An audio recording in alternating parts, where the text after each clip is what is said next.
As Britain floundered on the Western Front, a small group of plotters gathered in Dublin. They were a minority even within the revolutionary Republican Brotherhood.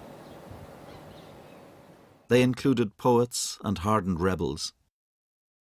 Pearse, who dreamed of blood sacrifice, and the champion of a workers' republic, James Connolly.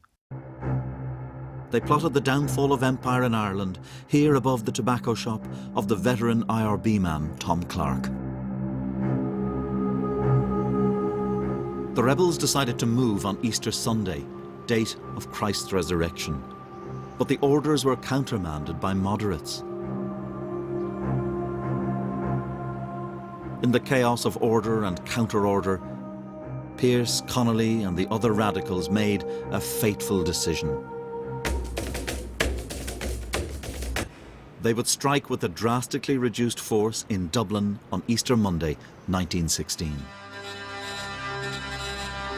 A detachment of Connolly's citizen army attacked Dublin Castle, symbol and seat of British power, but were repulsed. The main body of rebels, led by Pearse and Connolly, rushed down Sackville Street and took over the General Post Office. They raised the Irish tricolour above the building. Pearse stepped outside and read from a proclamation signed by himself and the 6 other leaders. He declared an Irish Republic.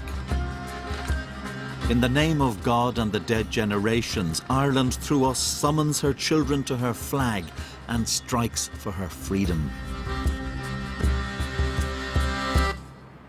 A witness watching from a balcony opposite described how boys quickly gathered up any copies of the proclamation they could find, because, as he put it, they would be worth a fiver when the beggars were hanged. The British were caught unawares, but by the end of the week they outnumbered the rebels by 10-1. From the River Liffey, a gunboat fired. Irish regiments also fought the rebels. The Royal Dublin Fusiliers, who were drawn principally from the working-class districts of the city, were being rushed up along the quays here to join the battle near the GPO, when a shot rang out from a sniper across the river. Lieutenant Gerald Neelan, an Irish Catholic, fell dead. Elsewhere in the city, his younger brother Anthony was fighting on the rebel side. The majority of the dead of Easter week were civilians, killed in the rain of shells and bullets that devastated the city centre in the British counterattack. Pearse and Connolly finally abandoned their headquarters at the GPO, surrendering on April 29th.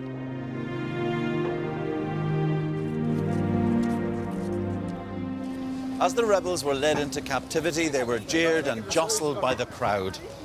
Many of the most vociferous were women whose husbands were away fighting on the Western Front.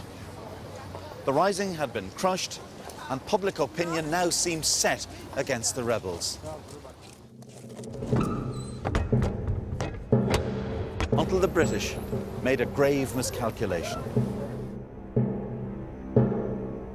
The leaders were brought here to Kilmainham Jail in Dublin and hastily court-martialed and sentenced to death.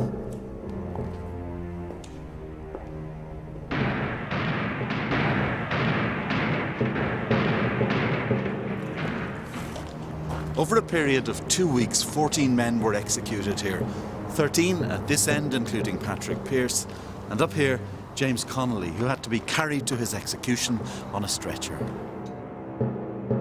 The manner of their deaths and the number of executions would turn these men from being the leaders of a militant minority into martyrs who could be acclaimed by all of nationalist Ireland. The poet William Butler Yeats sensed the impact of the executions. I write it out in a verse. MacDonagh and MacBride, and Connolly and Pearse, now and in time to be, wherever green is worn, are changed utterly. A terrible beauty is born. Public anger deepened following mass arrests and the imposition of martial law.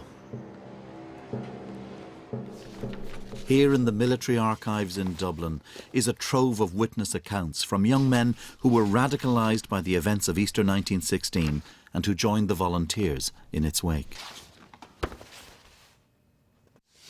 Matthew Davis from Roscommon. In 1916, he says, I was unattached to any group. After the rebellion, there was an outcry to execute the fanatics. I felt we would have to do something about it. And of course, he formed a volunteer unit in his area. The volunteers evolved into the Irish Republican Army. And among the young men who flocked to join them was my grandfather, Paddy Hassett, the imperial policeman's son. Why would Paddy Hassett turn his back on that family tradition of service to the Empire? The biggest factor was what had happened in Ireland. The impact of the 1916 Rising and the executions and the roundups that took place after it. I sensed that that was what turned my grandfather and many, many other young men like him against the British.